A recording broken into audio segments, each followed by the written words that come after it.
누가복음 15장 21절, 오늘은 한 구절입니다. 아들의 고백입니다. 아들이 아버지가 목을 끌어안고 입을 맞추고 그를 받아주는 놀라운 아버지의 사랑을 입은 그 아들이 아버지께 하는 회개의 고백입니다. 아들이 이르되 아버지, 내가 하늘과 아버지께 죄를 지었사오니 지금부터는 아버지의 아들이라 일컬음을 감당하지 못하겠나이다 하나. 여러분, 사실 이 21절은 지금 성경이 기록될 때 이 아들의 회개는 지금 아버지 앞에 실제적인 회개이고, 이 본문이 있기에 앞서서 여러분 18절 19절을 보시면 이미 아들이 혼자 있을 때 아버지께 돌아가고자 할 때 회개를 했습니다. 자, 그 회개 고백을 한번 보시죠. 자기 혼자 있을 때 한 회개 고백이에요. 그리고 21절은 아버지 앞에서의 직접적인 회개 고백입니다. 여러분, 주의 깊게 볼 것은 어느 부분이 다른지를 확인해 보시면 우리에게 이 본문의 말씀이 가져다 주는 의미가 더 큽니다. 18절이요. 내가 일어나 아버지께 가서 이르기를 아버지, 내가 하늘과 아버지께 죄를 지었사오니 지금부터는 아버지의 아들이라 일컬음을 감당하지 못하겠나이다. 나를 품꾼의 하나로 보소서 하니라 하고. 자, 18절 19절 자기 혼자 있을 때 이미 회개했습니다. 그리고 지금 21절은 아버지 앞에서의 회개입니다. 자, 두 번이나 언급되어 있고, 두 번째 언급에서는 첫 번째 언급한 것과 달리 빠진 게 있습니다. 빠져 있는 거가, 특별히 빠져 있는 것은 19절에 나를 품꾼의 하나로 보소서 하리라 하고, 이 부분이 실제로 아버지께 나아갈 때는 이 고백이 없었습니다. 자, 그러면 왜 하나님은 우리에게 이 예수님의 돌아온 탕자 비유의 말씀에 이 탕자가 두 번이나 회개하는 내용이 우리에게 기록되어 말씀으로 주었냐면, 자, 이 본문은 우리에게 중요한 의미를 주는 것은 그가 혼자 있을 때 회개했다 할지라도 아버지 앞에 가서 회개의 고백을 하지 않을 수가 있습니다. 따라서 이 본문은 두 번이나 언급되면서 그의 회개가 진정한 회개이며 회개하고자 결단한 것을 실행에 옮겼다는 것을 본문이 우리에게 증거하고 있습니다. 왜냐하면요, 출애굽기 9장에 보면 애굽의 바로왕이 있습니다. 이 애굽의 바로왕이 모세의 말을 듣지 않고 하나님의 명령을 거스르면서 이스라엘 백성을 안 내놓지를 않는 거예요. 그런데 하나님이 계속 재앙을 줍니다. 그때 이 바로왕이 회개합니다. 나와 나의 백성이 악하도다. 하나님께 죄를 지었다고 고백을 했습니다. 분명히 고백했어요. 모세 앞에서. 그런데요, 우박의 재앙이 싹 끝나니까 다시 마음이 강팍해서 죄를 짓습니다. 그러면 그 앞에 있는 회개 고백은 무엇이죠? 회개 고백은 있었는데 실제로 회개는 하지 않았던 거예요. 따라서 얼마든지 회개 고백을 하고 회개를 실행에 옮기지 않는 경우를 성경에서는 분명히 말하고 있으며, 그래서 오늘 본문도 회개 고백은 있었지만 회개를 실행하지 않는 경우를 염두에 두고 우리 예수님은 그가 실제로 아버지에게 와서도 회개했다라고 하는 내용의 말씀을 비유의 말씀으로 말씀하고 있습니다. 또요, 마가복음 6장에서도 그렇습니다. 마가복음 6장에 거기에도 헤롯 왕이 나옵니다. 헤롯 왕이 형의 아내를 불법으로 취했어요. 그것에 대하여 세례 요한이 그거 죄다라고 책망을 여러 번 합니다. 그런데 이 헤롯 왕은 왕이잖아요. 이 세례 요한을 그냥 그 현장에서 죽일 수 있었어요. 그런데요, 죽이지 못합니다. 그가 의로운 자라는 걸 알고 죽이지는 못하고 자기의 죄를 인정하는 겁니다. 내가 분명히 이제는 자기 양심에도 찔림이 있고 내가 죄다. 그런데요, 그는 결국 헤로디아의 요구에 의해서 이 헤롯 왕이 세례 요한을 죽이게 되는 겁니다. 즉 자기의 죄를 인정하지만 회개하지 아니하고 죄에서 떠나지 않은 대표적인 구약의 바로왕, 신약에서 헤롯 왕을 두 사람을 들 수 있습니다. 따라서 오늘 예수님의 비유의 말씀은 앞에 18절, 19절은 본인이 혼자 있을 때 회개입니다. 그리고 21절은 아버지 앞에 나와서 실제로 회개를 실행하는 아들의 고백인데, 본문에 의하면 18절, 19절의 회개의 내용하고 21절의 회개의 내용이 다른데 빠져 있는 게 있는데, 이 빠져 있다라는 것은 이 과정에서 더 자신이 낮아지고 자신의 무가치함을 인정하는 내용이 이 두 번째 21절에 있다라는 겁니다. 따라서 오늘 우리는 21절 요 짧은 구절을 가지고 진정한 회개의 3대 요소를 살펴보려고 합니다. 진정한 회개에 있어서 세 가지 요소가 있는데, 이 세 가지 요소가 충족이 되어지면 그가 진정으로 회개했다는 겁니다. 그가 죄에서 떠났다는 건데요. 자, 그렇다면 21절의 첫 번째 증거는요, 21절입니다. 아들이 이르되 아버지 내가 하늘과 아버지께. 자, 21절에 보면 아들이 이르되 아버지 내가 하늘과 이렇게 되어 있습니다. 여기에 중요한 단어가 하나 있습니다. 대명사가 있습니다. 내가라는 단어를 분명히 언급하고 있습니다. 내가라는 단어. 자, 그러니 이 돌아온 탕자는 자신의 죄를 철저히 깨닫고 알고 있습니다. 특별히 내가라는 단어를 여기에 쓴 거는요, 자신이 죄에 대하여 다른 사람에게 책임을 전가한다거나 어떤 환경 탓을 하거나 다른 것에 이유를 들지 아니하고 죄를 지은 당사자인 내가, 나의 죄라는 것을 분명히 언급하고 있습니다. 물론 성경에서는 우리의 죄를 사하여 주시옵시고 할 때 우리의 죄라는 단어도 씁니다. 공동체가 하나님의 말씀에 대하여 공동체가 죄를 지었을 때, 국가가 죄를 지었을 때 우리 죄라고 언급하면서 회개합니다. 대표적인 케이스가 다니엘서 9장의 다니엘의 회개기도입니다.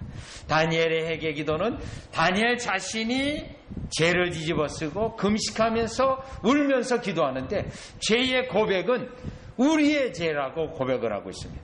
왜냐하면 이스라엘 백성이 전체적으로 우상을 섬기고 하나님의 말씀을 듣지 아니하고 거짓 선지자를 따라갔던 우리의 죄를 그들이 회개하고 있습니다. 고백하고 있습니다.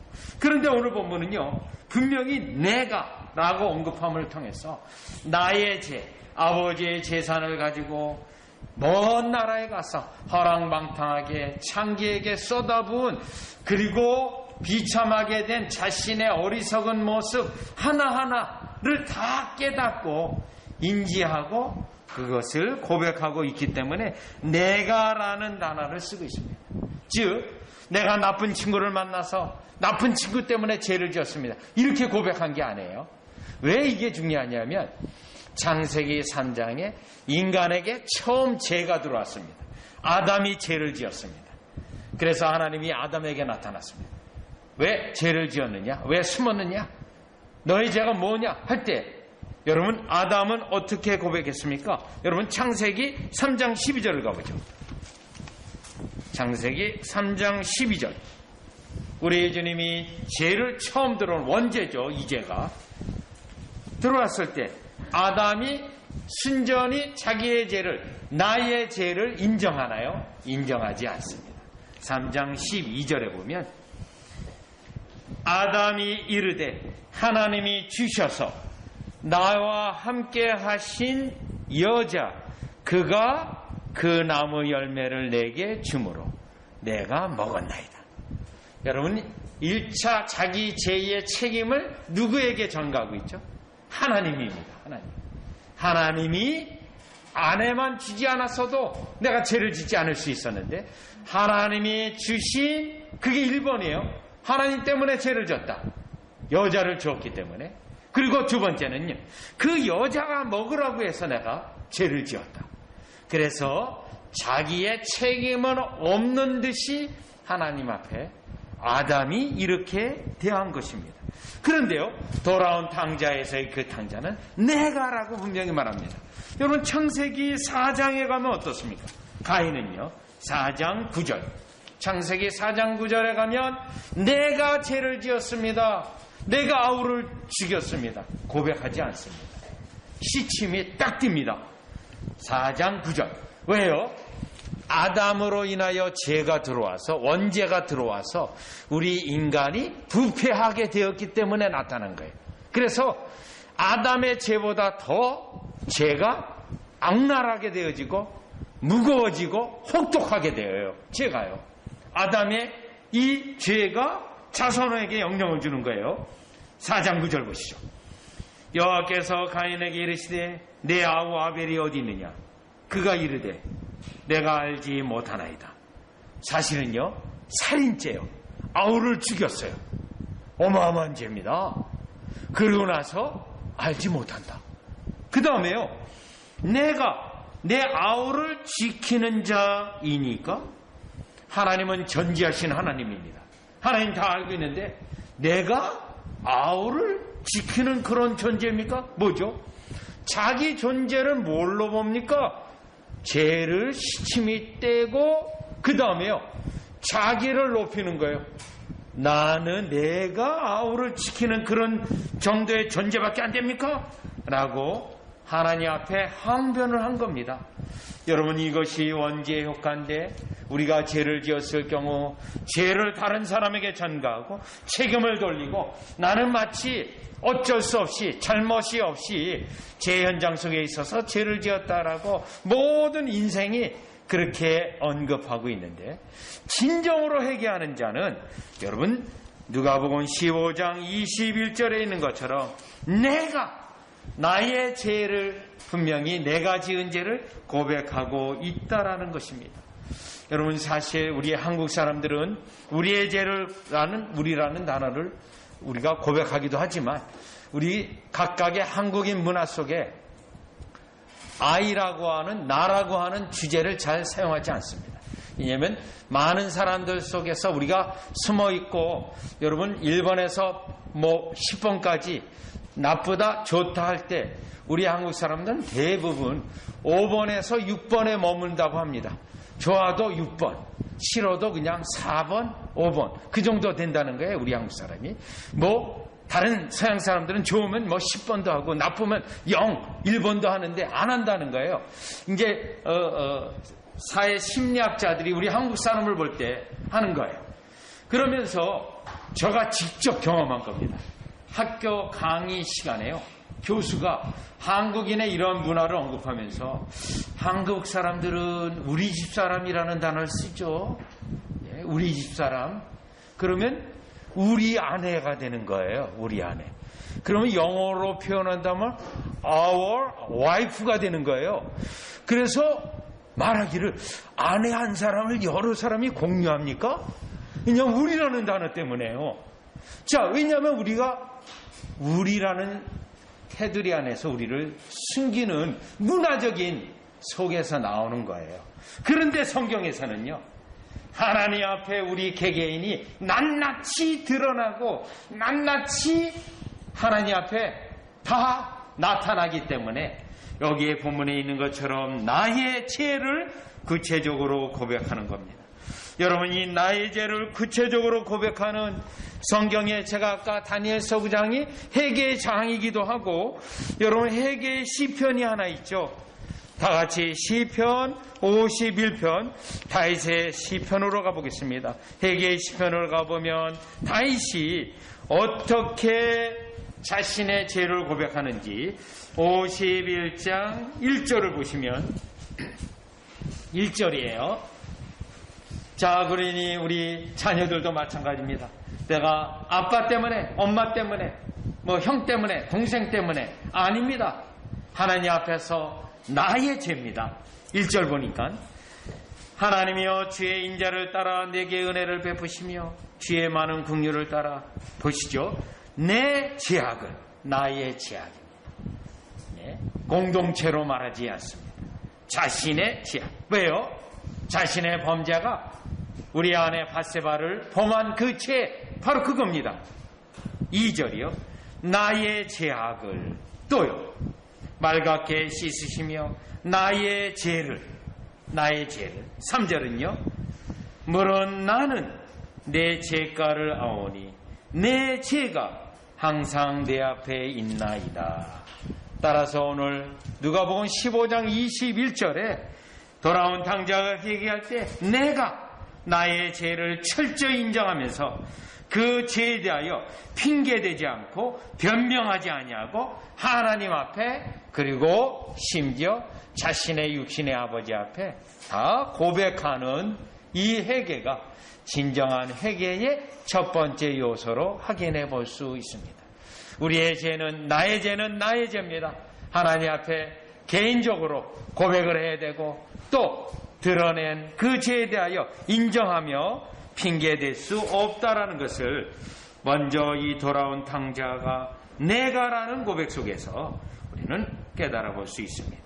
자, 그러면 다시 누가복음 15장 21절로 오셔서 두 번째입니다. 진정한 회개의 두 번째 요소는 하늘과 아버지께 죄를 지었사오니, 이 부분입니다. 여러분, 지난번에 우리가 하늘이라고 언급한 것은 하나님이 계신 하늘 보좌를 의미하고 하나님의 전지성을 의미하고 있습니다. 하나님이 우리의 모든 죄를 알고 있습니다. 그렇기 때문에 죄를 숨길 수 없고 그 죄를 고백할 수 없다는 내용이 하늘이라는 뜻에 있습니다. 또요, 이 하늘이라는 말에서는 하나님의 전지성도 언급되고 있지만 하나님의 법에 대하여 어겼다라고 하는 것을 의미하고 있습니다. 하나님의 법에 어기고 내가 구체적으로 이러한 죄를 지었다는 거예요. 여러분, 우리가 죄를 회개하고 죄를 고백할 때 대충 두리뭉실하게 하나님, 제가 지은 모든 죄를 아시죠? 용서해 주십시오. 이렇게 회개하는, 두리뭉실하게 애매모호하게 회개하는 경우를 볼 수 있습니다. 그러한 회개는 회개라고 할 수가 없습니다. 왜요? 죄를 구체적으로 깨달아야 그 죄를 고백하고 그 죄를 미워하고 그 죄에서 떠날 수 있기 때문에 죄를 분명히 알아야 됩니다. 그러면 여러분, 죄를 분명히 알려면 무엇을 알아야 되냐면 하나님의 율법을 알아야 됩니다. 요한일서 3장 4절에 보면 죄는 불법이라고 되어 있습니다. 즉 하나님의 계명에 비추어서 나의 죄가 구체적으로 무슨 죄를 지었는지를 아는 것이 회개의 첫걸음이요 중요한 건데, 지금 이 돌아온 탕자가 내가 하늘이라고 하는 이 언급 속에서 나의 죄를 하나님의 율법, 하나님의 계명에 비추어 똑똑히 알고 있다는 거예요. 자, 그래서 우리 주님이 우리로 회개케 할 때 죄를 똑똑히 분명하게 알게 하시는 건데, 여러분이 누가복음과 같이 연결되어 있는 사도행전을 보시면 사도행전 9장을 보시죠. 사도행전 9장을 가보면 지금 바울입니다. 그가 죄를 짓고 있습니다. 범죄하고 있습니다. 그에게 예수님이 나타났습니다. 자, 그래서 9장 4절에 보면 땅에 엎드려져 들음의 소리가 있어 이르시되 사울아 사울아, 특별히 성경에서 이름을 2번 부르는 경우 혹은 3번 부르는 경우 아주 특별한 경우입니다. 사울아 사울아 2번 불렀어요. 내가 어찌하여 나를 핍박하느냐. 예수님을 반대하고 핍박한다는 건 뭐예요? 예수님의 백성들, 예수님의 제자들, 예수님의 교회를 지금 사울이 핍박하고 있어요. 그거를 예수님이 이 사울에게 분명히 똑똑한 음성으로 알려준 겁니다. 너가 죄를 짓고 있다, 그렇게 말씀하지 아니하고 그의 죄를 적나라하게 드러내고 있는 겁니다. 지금 돌아온 탕자 비유에서 하늘이라는 언급 속에서 하나님의 계명을 그가 구체적으로 어겼습니다. 재물을 낭비한 것도 하나님의 죄입니다. 또요, 장기와 몸을 이와 같이 더럽힌 것도 죄입니다. 또요, 육신의 아버지의 말을 거부하고 또 그것을 그가 자기 마음대로 산 것도 죄입니다. 그렇기 때문에 그는 21절에 있는 것처럼 내가 하늘과 하늘에 대하여 하나님 아버지에 대하여 죄를 지었다는 것을 분명히 말했습니다. 그리고요, 다시 누가복음 15장 21절에 보면 아버지께 죄를 지었다고 말했습니다. 육신의 아버지입니다. 그러면 왜 예수님은 이 돌아온 탕자 비유의 말씀에서 하나님에게만 죄를 짓지 아니하고 이와 같이 아버지에게도 죄를 지었다라고 언급한 이유가 있습니다. 특별히 아버지는 이 땅에 하나님을 대신하여 우리를 양육하고 우리를 키우고 우리를 신앙으로 인도하시는 하나님의 대리자로 세운 겁니다. 그래서 이 질서 때문에 10계명 가운데서도 제5계명이 부모를 공경하라에 있습니다. 왜요? 부모가 하나님을 대신하여 말씀을 가르치고 양육하고 징계하고 이끌기 때문에 그렇습니다. 특별히 아버지의 기능이 중요합니다. 그렇기 때문에 그가 아버지께 죄를 지었다라고 구체적으로 하나님께만 회개하고 사람에게 회개하는 것이 아니라 하나님에게도 회개하고 사람에게도 회개하는 이 모습이 여기에 나와 있는 것입니다. 따라서 이 회개의 요소에서 우리는 이 땅에서 하나님에게 회개할 뿐만 아니라 우리가 사람들에게 잘못한 것도 그 사람에게 가서 용서를 구하고 회개해야 됩니다. 예수님은 이것에 대해 말씀하시기를 7번씩 70번씩이라도 용서하라고 하시는 그 말씀이 여기에 해당되기 때문에 지금 이 돌아온 탕자는 하늘과 아버지께 죄를 지었다라고 분명히 말하고 있는 것입니다. 자, 왜 이 회개의 두 번째 요소가 중요하냐면 여러분, 하나님께 회개한 증거가 사람에게도 증거되어져서 그가 변화된 삶으로 나타나는 것을 우리는 이 회개 요소 속에서 깨달아 알 수가 있습니다. 그래서 우리가 하나님과 사람에 대하여 양심이 거리낌이 없다라고 하는 사도행전 24장의 말씀처럼 회개일 때도 이와 같이 사람에게도 가서 회개하는 역사가 우리 속에 있어야 됩니다. 여러분, 우리 한국교회 1907년 평양대궁에 강력한 회개가 일어났습니다. 그때 하나님 앞에 회개도 하지만 다른 사람을 미워했던 것, 또 특별히 선교사님 주위에 일하는 사람들이 많이 있었어요. 근데 그 일하는 사람들이 선교사님의 물건을 그렇게 슬쩍하고 그런 도둑질 아닌 것처럼 도둑질하는 경우가 많았다고 합니다.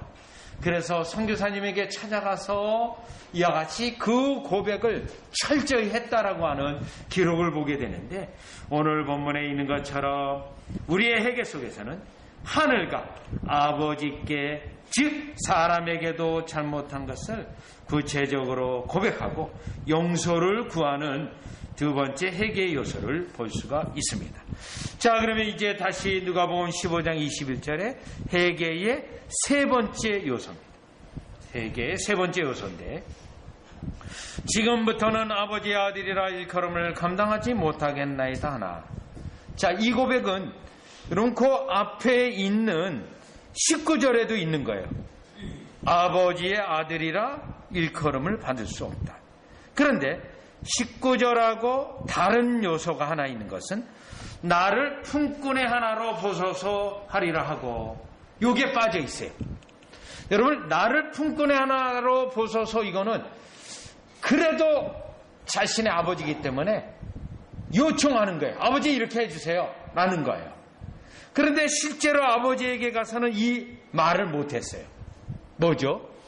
이것마저도 아버지의 권한으로 아버지가 하면 하는 거고 안 하면 안 하는 거고 완전히 맡긴 겁니다. 그리고 아버지 앞에서도 이 주장을 할 수 없구나. 품꾼의 하나로 그 받아주는 것도 사실은 내가 자격이 없구나. 아버지 아들이라 하죠. 그래서 누락돼 있습니다. 없습니다. 혼자 얘기할 때는 이 내용이 있었지만 아버지에게 실제로 나가서는 이 말조차도 아버지 앞에서 말 못하는 거예요. 무엇을 말하죠? 철저히 자기의 무가치함과 철저히 자기의 죄악이 얼마나 큰지를 인정하고 이와 같이 낮아진 모습이 여기에 나타나고 있습니다. 진정으로 회개할 때는 하나님의 처분에 우리의 모든 걸 맡길 뿐이지, 우리가 하나님 이렇게 해주세요, 저렇게 해주세요, 그 말조차도 할 수 없다는 겁니다. 왜냐하면 우리가 무가치한 자이기 때문에 하나님이 우리가 돌아왔다고 하나님에게 무슨 이익이 되고 무슨 큰 공로가 되겠습니까? 그것조차 말할 수 없음을 이 회개 고백에서 나오는데, 이 회개 고백에서 나타난 중요한 증거는 자신의 무가치함을 철저히 고백하고 인정하고 있다는 겁니다. 여러분, 마태복음 15장에 21절 이하로 가보시면 가나안 여인 하나가 나옵니다. 이 가나안 여인에게는 딸이 하나 있는데 귀신이 들렸습니다. 귀신이 들렸는데 예수님에게 고쳐달라고 간구하고 부탁하고 있습니다. 25절을 보시면 25절이에요. 여자가 와서 예수께 절하며 이르되 주여 저를 도우소서. 예수님에게 절까지 했어요. 그런데 예수님은 대답하여 이르시되 자녀의 떡을 취하여 개들에게 던짐이 마땅치 아니하니라. 자녀의 떡을 취하여, 왜요? 이 여인은 가나안 여인이기 때문에, 이스라엘 사람이 아니기 때문에 고쳐줄 수 없다는 거예요. 그거를 예수님이 개들에게 떡을 줄 수 없다라는 겁니다. 그런데 이 여인이 이 예수님의 말씀을 어떻게 받았습니까? 27절이요. 여자가 이르되 주여 오소이다마는 개들도 제 주인의 상에서 떨어지는 부스러기를 먹나이다. 이 부분입니다. 자기를 어떻게 받았죠? 예수님이 여기에 있는 개들이라고 말했는데요, 27절에 자기 자신을 개들이라고 그대로 인정을 했습니다. 예, 철저히 낮아진 겁니다. 그리고 주기까지는 개들이 그런 것처럼 주인의 얼굴을 끝까지, 주인의 손을 과연 먹을 걸 주는지 안 주는지 줄 때까지 끝까지 주인의 얼굴을 보겠다. 27절의 이 여인입니다. 여기서 중요한 것은 이 여인이 예수님이 개들에게 줄 수 없다 했을 때 여인은 기꺼이 자기는 이와 같은 짐승과 다름이 없다라고 말을 한 겁니다. 여러분, 우리가 누가복음을 이미 살펴본 본문의 내용이 있습니다.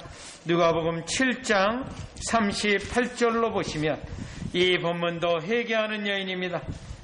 자, 이 여인이 회개할 때 예수님 앞에 와서 눈물을 흘리고 그가 예수님에게 은혜를 구하고 있는 여인이었습니다.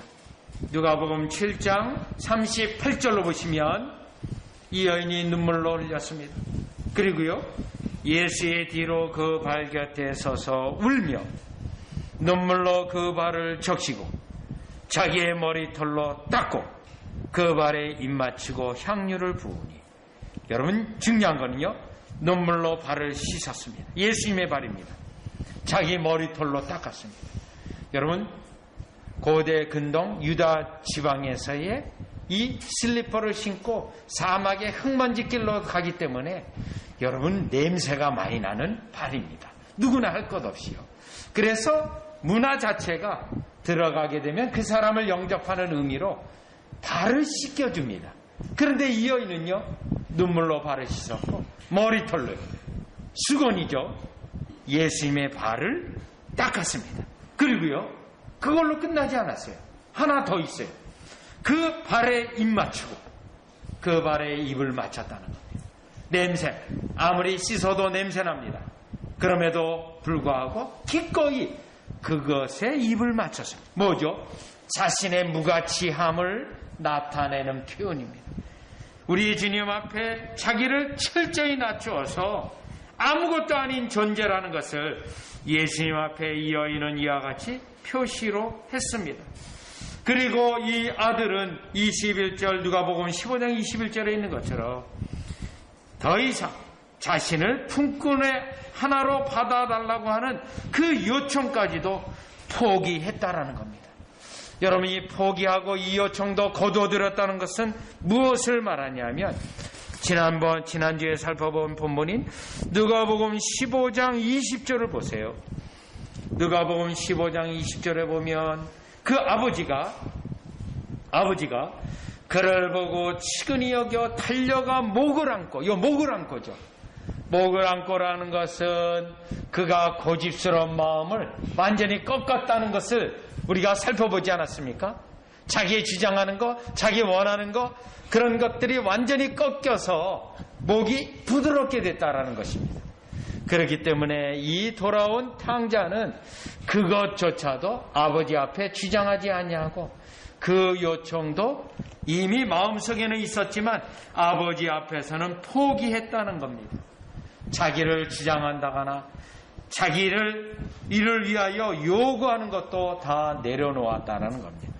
우리가 주님 앞에 회개할 때, 주님 앞에 나아갈 때 바로 이와 같은 낮아진 심령, 무가치한 자기를 인정하는 것, 이것이 회개의 세 번째 요소로서 이러한 요소가 있다면 우리 주님은 그를 기꺼이 용서해 주시고 받아주실 뿐만 아니라 하나님 나라의 생명록에 그 이름을 기록하시고 우리를 다시 예수님이 다시 오실 때 우리를 그의 백성으로 확인하시고 우리를 축복해 주시는 놀라운 은혜가 오늘 누가복음 15장 21절에 세 가지 진정한 회개 요소 속에 담겨 있다라는 겁니다.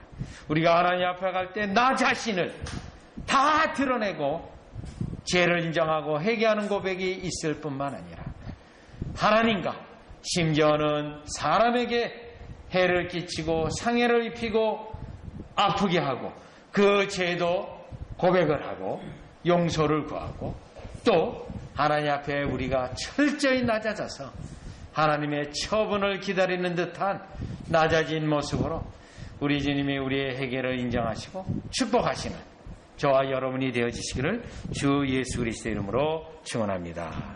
기도드리겠습니다.